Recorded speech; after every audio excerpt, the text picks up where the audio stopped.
Everything starts when a girl confesses to Makoto. "Please go out with me," she begs. He just looks at her, his face serious. "Sorry," he says. "I can't." His teacher sighs as he walks away. She tells him he can't make friends like this. He turns back, his eyes empty. "I don't need them." But he wasn't always like this. In grade school, Makoto was the class clown. A girl named Shizuka always laughed at his jokes. But one day, playing together, he accidentally trips her. She falls hard, her knees bloody. The other kids immediately point at him. "You pushed her." He tries to explain, but no one will listen. At home, it gets even worse. His stepsister screams that he hurt a girl. His own family doesn't believe his story. He stands there, totally alone. His world crumbles. Years later, a different girl confesses to him. He's suspicious. He asks about the bad rumors about him. She just smiles gently. "I believe you." For just a second, his frozen heart feels a spark of hope. Then he overhears some guys laughing down the hall. She really got him. It was a punishment game.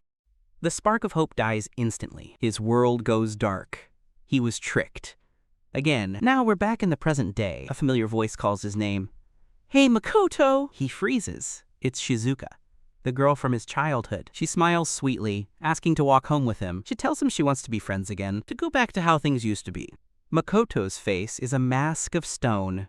"It's too late," he says, his voice flat. "It's way too late to say you trust me now." He bows low to the ground, his voice shaking. "Please, just stop." He runs home and slams the door right in her face. His only escape is writing web novels in his room. Suddenly, he gets 2 new messages. One is a review. The other is a publishing offer. He can't believe it. He just pretends he never saw it. The next day, he sees another girl eating alone at lunch. Her name is Shimizuka. She has bad rumors, just like him. She walks over to his desk. She looks at his book and asks if she can read it next. Makoto stares into the distance, lost in thought. He asks himself why he ever talked to Shinazuka. Across town, Shinozuka thinks to herself, "That's not like me," she mutters. He remembers the accusations. A girl yelling at him for hurting people. Another person screamed that Shizuchi liked him. He remembers Shinozuka, her face twisted in anger. "I believed in you," she yelled, and he just told her to be quiet. He told her never to call him Oni-chan again. "The past can't just disappear," he said. He turned his back and walked away, leaving her standing there, completely stunned. Her mouth hangs open. "Oni-chan?" Now, another day at school. He sees a group of girls up ahead. Suddenly, a voice calls out. "Makoto, wait!" It's a girl with dark hair, her eyes full of tears. She says she just wants to talk to him face to face. Her friend looks at him with cold eyes. "I'm Shizuchi's best friend," the first girl says. "Kurosawa Momo." Makoto just stands there, his face like a stone mask. Someone asks if he's ever been slandered, if he's ever been betrayed by someone he loved. The girls look away. They just want to be left alone. One of them picks up her bag. "Please, just leave." Momo starts to cry. She whispers that it's too late to undo what's been done. Makoto can't take it anymore. He turns and leaves. He walks through the empty school halls. He finds an empty classroom and sits down. He opens a book, escaping into another world. Later, he's at home, sitting at his computer. All those old conversations are still messing with his head. He just wants to keep writing. It's his only way out. He checks his author page. And his face softens just a little. He has messages. A lot of them. They're from a superfan named Pomeko-san. He doesn't usually get messages from readers. He quietly thanks her under his breath. Her words make him feel just a little bit better. He stretches his arms over his head. Time to work. His fingers start flying across the keyboard. He just keeps writing. Deep into the night. The next day, he's walking through the school. He spots a familiar blonde girl. It's Shinozuka. She's staring at her phone, her cheeks bright red. Makoto watches her from a safe distance. He figures she must be reading a web novel, and it must be getting really good. All of a sudden, she grabs her drink. She starts chugging it like she's dying of thirst. She finishes the bottle and lets out a tiny, happy, "Yeah!" Makoto has no idea what's going on. Then, she hunches over her phone again. Her fingers are moving so fast, they're a blur. Makoto's own face falls slightly. He pulls out his phone. He opens his messages. Still nothing new. No new messages, huh? He thinks to himself. He looks a little disappointed. That night, he finishes a brand new part of his story. He hopes he'll get some feedback on it. His phone pings. A new message. It's from Pomeko. He lets out a huge sigh of relief. "I'm so glad she enjoyed it," he thinks. He quickly types out a thank you and promises a new chapter soon. The next day, he's back at his desk at school. Shinozuka is sitting right across from him. She's staring at her phone, her eyes narrowed in focus.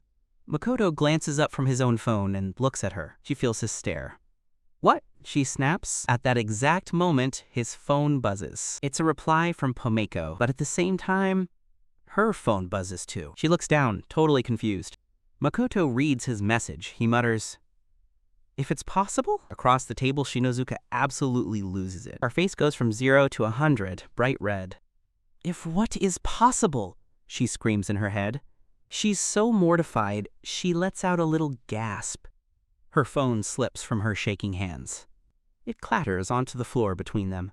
Makoto looks down at the fallen phone. He sees a little charm stuck to the back. A cute Pomeranian mascot. Pome. He looks at her. She whispers, "Pome." His world stops. Shinozuka's face goes completely red. She lets out a strangled cry, totally embarrassed. Makoto just stands there, holding the drinks, looking confused. "Ha," he mutters, not sure what's happening. Shinozuka buries her face in her hands. She's squeezing her eyes shut, trying to disappear. Then she looks up, her face still flushed. She whispers a single word, "Nyata." Makoto freezes solid. His eyes go wide. He flinches back. His heart starts pounding like a drum. Pomeko, he thinks? It can't be. The whole day has been a total mess. It started this morning, in class. He got a message from Pomeko and couldn't stop thinking about it. He puts his phone down, trying to ignore it. He tells himself they're not even friends, but all day long, he can't get it out of his head. After homeroom, after class, after lunch, he just stares at the blank screen. He covers his eyes, totally frustrated. He admits it to himself. I can't delete her message.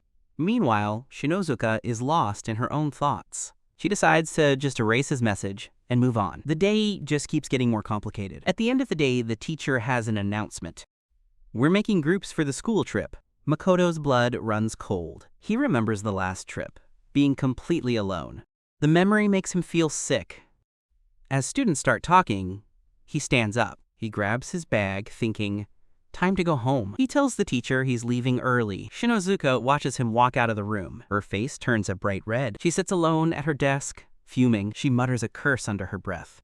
She yells after him, "Stop trying to be friends with me." Then, she grabs her bag and storms off. Later, another girl approaches Makoto in the hall. "Hey, is Shinozuka-san your friend?" she asks sweetly. Miyu doesn't like her. Makoto's expression darkens instantly. He recognizes this girl, Saito Miyu, the girl from the library incident. She reminds him of how they used to read together, how she used to call him special. She blushes, remembering her first love. But Makoto cuts her off. He tells her he knows everything that happened after. She just asks, "Isn't it sad to be alone?" Suddenly, Miyu's entire mood changes. She says she's learned everything from romance games. She puts on a pair of stylish glasses. "Ta-da! Do I look good?"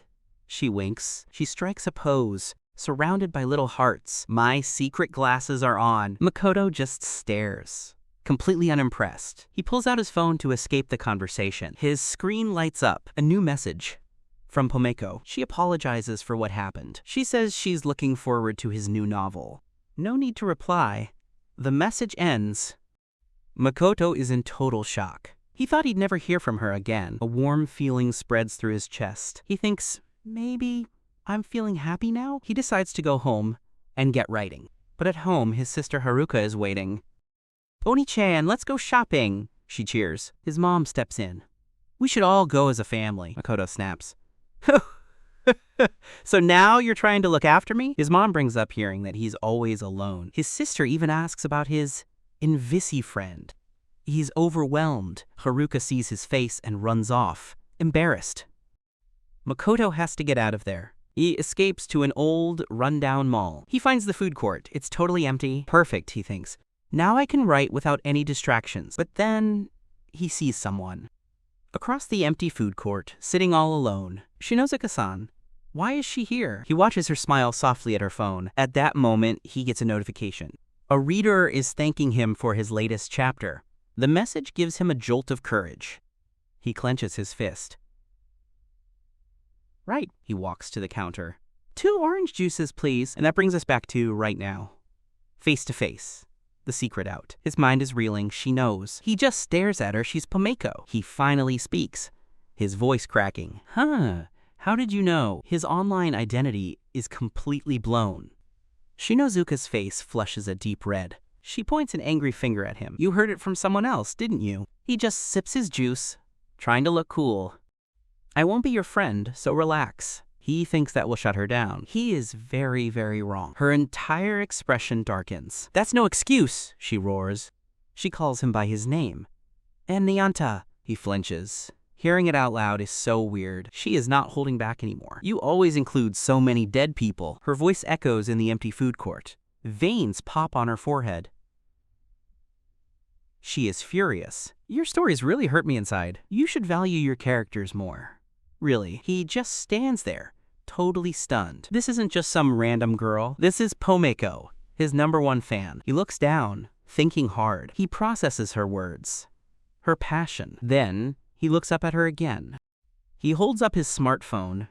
Can I read your works for a minute, Pomeko-san? Her anger vanishes in an instant.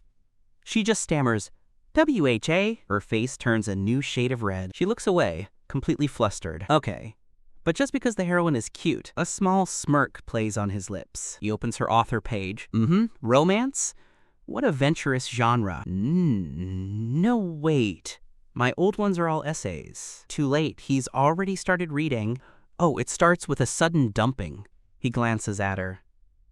And you start with sudden deaths. She covers her face, totally mortified. Don't make fun of romance, Nyanta. And stop reading! She screams into her hands, but he just keeps reading. She peeks at him through her fingers. They sit there for a long time, just two writers, sharing their secret worlds. The sun begins to set outside. They've been talking for hours. A loud growl breaks the silence. Shinozuka clutches her stomach, embarrassed. I didn't have lunch. He looks at her, surprised. We did talk a lot after all. He thinks to himself, he hasn't talked this much in years. I should eat and leave, he thinks. But she looks at him with wide, pleading eyes. You don't want to go home, Pomeko-san. She thinks he's the one who wants to stay. She looks away, crossing her arms tight. My family and I don't get along too well. The words hang in the air between them. He remembers the rumors about her. He finally gets it. Her loneliness. Just then, a bright, cheerful voice cuts in. Oh, there you are. A woman with dark, curly hair beams at them. Wen-chan's here to get you, Henri-chan. Shinozuka's face burns with embarrassment. Her sister lifts her onto her shoulders like a little kid. Stop it!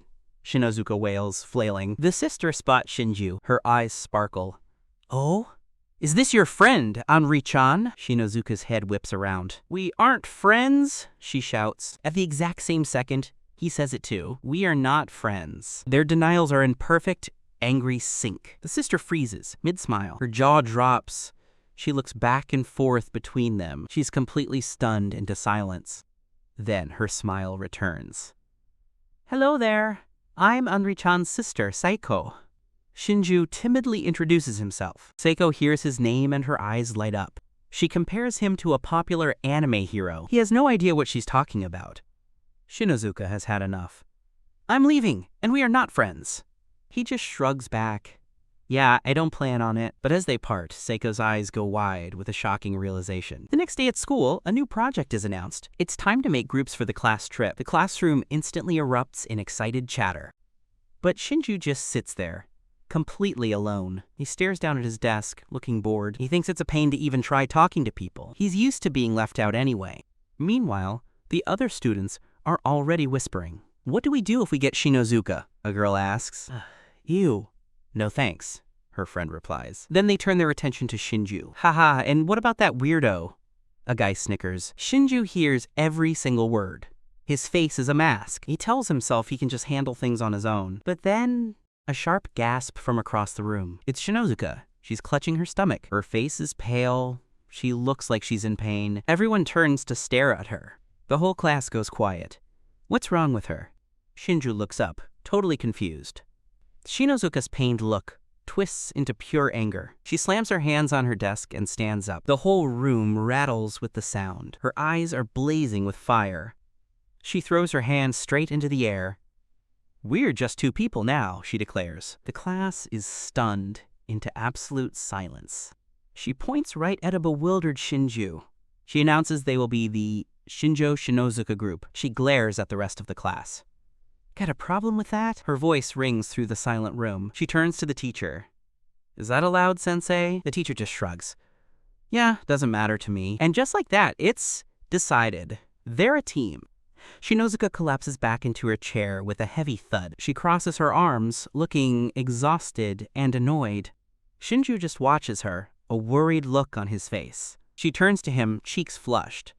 Don't get the wrong idea. She tells him she's not trying to be his friend. She just wants this to be over, so she can go home. Shinju's face goes blank. Oh, okay. He looks away, adding a quiet, whatever. Shinjo opens his mouth to protest. He's been put in a group with her. Pomeko-san. He groans. Why did it have to be her? But wait, this might actually be for the best. It's better than being with people he actually hates. Later, they're sitting in a cafe. She tells him to just say what's on his mind. He admits he can't be that direct. They start talking about his web novel. His face gets cloudy. It might get published. He's underage. He's worried about his parents. Is his hobby novel really good enough for this? His head is full of doubt. Pomeko leans in close, her eyes serious. She tells him to take his time to think. You're meeting my sister the day after tomorrow, right? Her sister is the editor. She's all work, Pomeko says with a grin. That's why she's never even had a boyfriend.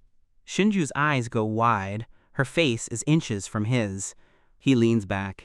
You sure do like your sister. Pomeko's face turns bright red. It's not like that at all, she sputters. Shinju just watches her. A strange look on his face. Later, Pomeko is reading his newest chapter on her phone. Her eyes are glued to the screen. A little smile plays on her lips. Shinju watches her, and a strange feeling warms him up. He touches his own face. Am I smiling? The feeling grows stronger right in his chest. He covers his mouth, trying to hold it back. But it's no use. Tears start streaming down his face. Pomeko looks up from the phone and starts laughing. Oh, Nyanta, you gonna cry? My writing is the best, right? He smiles, wiping his eyes. Yeah, you're amazing, Pomeko-san. She turns away, blushing.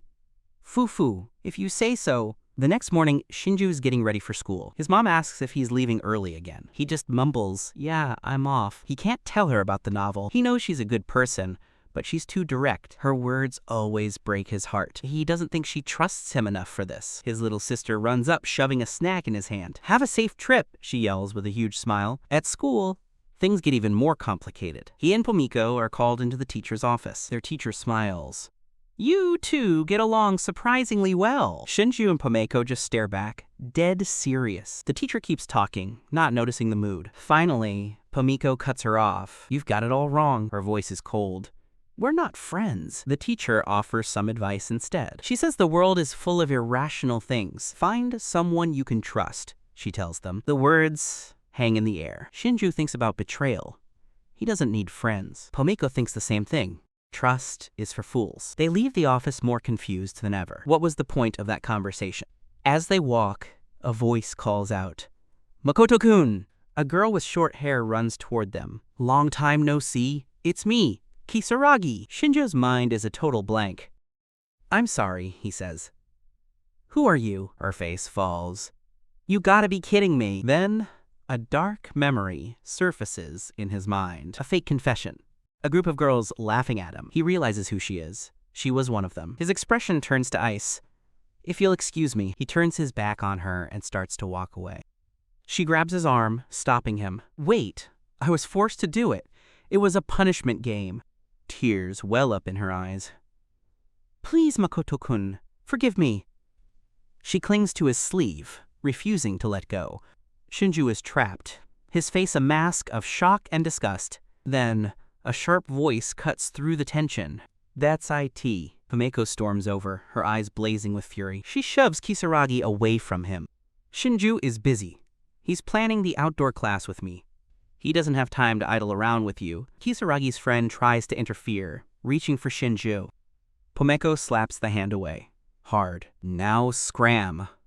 Her voice is dangerously quiet. She grabs Shinju's arm and pulls him forward. Shinju, let's go. The girls are gathered at a cafe, the mood tense. They're all thinking about one person, Makoto, and the girl he was with, Shinozuka-san. People say she's a delinquent, one girl says. She's always alone in class, but Shizuka remembers something different. She once saw Shinozuka chatting happily with Makoto. Another girl mentions Makoto seems different now. He's not as scary as he used to be. She thinks it's all thanks to Shinozuka. Then, the question drops like a bomb. So, you all have feelings for Makoto, right? The air goes completely still. Shizuka looks down, her face filled with pain. Miyu's expression crumples in sorrow. It's time to confess. Their stories begin to unfold. It all started with their own mistakes. For Shizuka, it was back in grade school. She remembers that day clearly. She got hurt, and everyone instantly blamed Makoto. She thinks to herself, Makoto didn't do it, but the words get stuck in her throat. The other kids get so angry. They throw pebbles at him.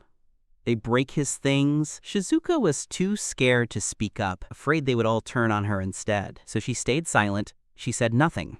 She just watched as Makoto became quiet and gloomy. School is a kid's entire world, and in that world, she let him be condemned. For Haruka, his stepsister, the poison was a rumor. Her friends come to her, whispering, "Did you hear? Your brother hurt a girl. He's not kind and fun, like you always say." Another friend chimes in with a smug look. Maybe he just acts good in front of his family. They call him two-faced, and the words burrow deep into her mind. She remembers being jealous, wishing he'd notice her more. Now, a dark thought takes root. It's okay if he's alone. It's his fault anyway. A tiny, twisted smile appears on her face. Alone. Later, she's filled with disgust for herself. She realizes how stupid she was to believe them. But for Miyu, the mistake was the biggest of all. She calls it her mistake. It happened in the library during a huge earthquake. Books came crashing down from the shelves. In the chaos, Makoto suddenly jumps towards her. Then, a voice screams out across the room. Shinshu-kun just assaulted Saito-san. The rumor explodes and spreads like fire. He laid hands on a girl? I totally misjudged him. No way. That's the absolute worst. Makoto just covers his face in humiliation. But another girl told Miyu the real story later. On graduation day, she finally learned the truth. That day he was trying to protect you. Miyu just stares, completely shocked. What? He protected her? But back then, Miyu was shy. She had no friends. After the incident, everyone suddenly pampered her. They told her they would keep her safe. It felt so good. So she didn't correct the lie. School became fun. She made friends. She became popular, and she completely forgot about the assault. She forgot about Makoto's suffering. On graduation day, she finally realized it. She saw him walking away and desperately called his name. He didn't even turn around. That's when she finally understood what she had done. Back in the cafe, the three girls sit in silence. Everything is my fault, Shizuka whispers. If only I had reached out to him sooner, Miyu adds. Haruka agrees. If only I had apologized. But they all know it's too late for that. He won't even look at them anymore. An apology now would mean absolutely nothing. So Haruka makes a wild declaration. We can't undo our mistakes. We don't have the right to love him anymore. The other girls listen, their faces grim. But that Yankee girl, Shinozuka-san, she reached his heart. Haruka clenches her fists. We have to support her all the way. Miyu's eyes widen, then light up. I'll cheer for her too. Shizuka nods, a firm plan forming in her mind. It's decided then. The three of us will take action. They will do whatever it takes to help their relationship succeed. A secret alliance is formed, sealed with a digital fist bump. His world is jagged lines and silent screams. He's convinced she will never, ever understand. His stepmother just stands there, sobbing. Her hands cover her face, her shoulders shaking. Makoto stays on the floor, head bowed in defeat. He thinks her tears are for his failure. He's sure she's just disappointed. Through her sobs, she chokes out a single word. Makoto. Her voice cracks with pain. That's not it. She lowers her hands. Her face is a mess of tears. That's not it at all, she cries. He flinches at the raw emotion in her voice. He slowly, finally, looks up at her. Her eyes are red and full of hurt. How could you think that? She asks. How could you think I don't believe in you? Makoto's mind goes completely blank. Her words don't make any sense. She takes a shaky breath, trying to calm down. I've always believed in you. He just stares, completely lost. She tells him she remembers when he was a little kid, always hiding in his room, scribbling in notebooks. He thought no one knew. But she knew. She tells him she would find his stories. After he went to sleep, she would read them. A small, watery smile appears on her face. You were so talented. Even then, she confesses she kept every single one. Every notebook, every scrap of paper, they're in a box in her closet. Makoto's expression starts to shift. The dark, angry lines in his mind begin to fade. She says she was just waiting for the day he would be brave enough to show her one. So when your father called, when he told me your book was getting published, her face lights up through the tears. I was so happy, Makoto. My heart it felt like it would burst. I was so proud. The word proud hits him like a physical blow. He can't process it. She explains she wasn't mad he didn't tell her. She was just sad. A little hurt that he went to his father instead of her. Not because I was jealous, she quickly adds. Her hand goes to her chest. I was hurt because I thought you didn't see me as family. I thought I did something wrong. Her voice drops to a whisper. Did I make you feel like you couldn't trust me? The question hangs in the air between them. A fresh tear rolls down her cheek. I'm so sorry if I did. And that's what finally breaks him. Makoto looks at her face. He really truly looks at her for the first time. He doesn't see the monster from his nightmares. He doesn't see judgment or disappointment. He just sees his mom, and she's in pain. A pain that he caused. The world crashes down around him. He was wrong. He was so wrong. The person he pushed away was the one who was holding the light for him all along. His own face crumples. The strength leaves his body. He pushes himself up from the cold floor. He's shaking, barely able to stand. No, he whispers, his voice raw. You didn't do anything wrong. He takes a shaky step toward her. It was me. His own tears start to fall again. But these are not tears of despair. They are tears of pure regret. He bows his head low. A formal, painful apology. I'm sorry, he says. I'm so sorry. He tells her he was broken, that he couldn't trust anyone. He admits he hurt her because he was hurting. She just watches him, her own crying, finally stopping. She reaches out a trembling hand. Gently, she places it on his bowed head. I know, she says softly. Welcome home, Makoto. A new day. Shinju feels a sense of renewal. He steps out of his family home for the last time. On the street, he runs right into Mizuki. She almost calls him by his old nickname, NYA. He tells her he's walking ahead alone. He warns her that walking with him will start rumors. Mizuki doesn't care. It's already too late for that. She blushes, admitting she just wants to be with him today. He sighs and agrees, but says it's not his problem. As they walk, he tells her what happened. His stepmom gave him the key to his grandpa's house and all of his savings. She told him to live on his own. Mizuki looks envious. You're living alone. I'm so jealous. He admits the house is empty and he needs to buy things. She immediately offers to go shopping with him. But then, a horrible thought hits her. She freezes, her face filled with panic. Does this mean you won't come to the food court anymore? Shinjo stops. He hadn't thought about that. He admits he only went there to avoid going home. Plus, it's not a good place for her to write. He looks at her. So if you're okay with it, why don't you just come right at my place? Mizuki's world stops. Her face is bright red. But we're not friends, she stammers out, totally flustered. He just gives a small, soft smile. It's fine, he says. You can come over anyway. The next day at school, everyone is staring. Whispers follow them down the hallway. Their friend Shinozuka teases them. She heard the big news. I already told you to just come to his house. Mizuki explodes, yelling that they are not a couple. Shinozuka just laughs and pats her head like a barking Pomeranian. Later, outside, the mood changes. They see a group of girls cornering someone. They're bullying a quiet girl named Anri. Long time no see, they sneer. Do you even have any friends? Mizuki's face twists in horror. She's seen this before. The bullies spot her and turn. Stay away from our friends, weirdo. But Shinju steps forward. His eyes are like ice. He looks at the bullies, his voice low and dangerous. I will never forgive you if you make my precious friend cry. Shinjo stands in his kitchen, completely lost in thought. Suddenly, the blonde-haired Pomeko is right there beside him. She starts explaining how the publishing world works. She talks about editors finding illustrators for authors. Her own words make her stop. Her expression turns serious. Her eyes widen slightly. Something just clicked. So that's how it is, she whispers to herself. Shinjo just watches her, trying to figure out what she means. Fast forward. The clock on the wall reads 6:30. A girl with a long ponytail grabs her school bag. She has a worried look on her face. I have to go. Then she closes her eyes and gives a gentle smile. She says, time just flew by, didn't it?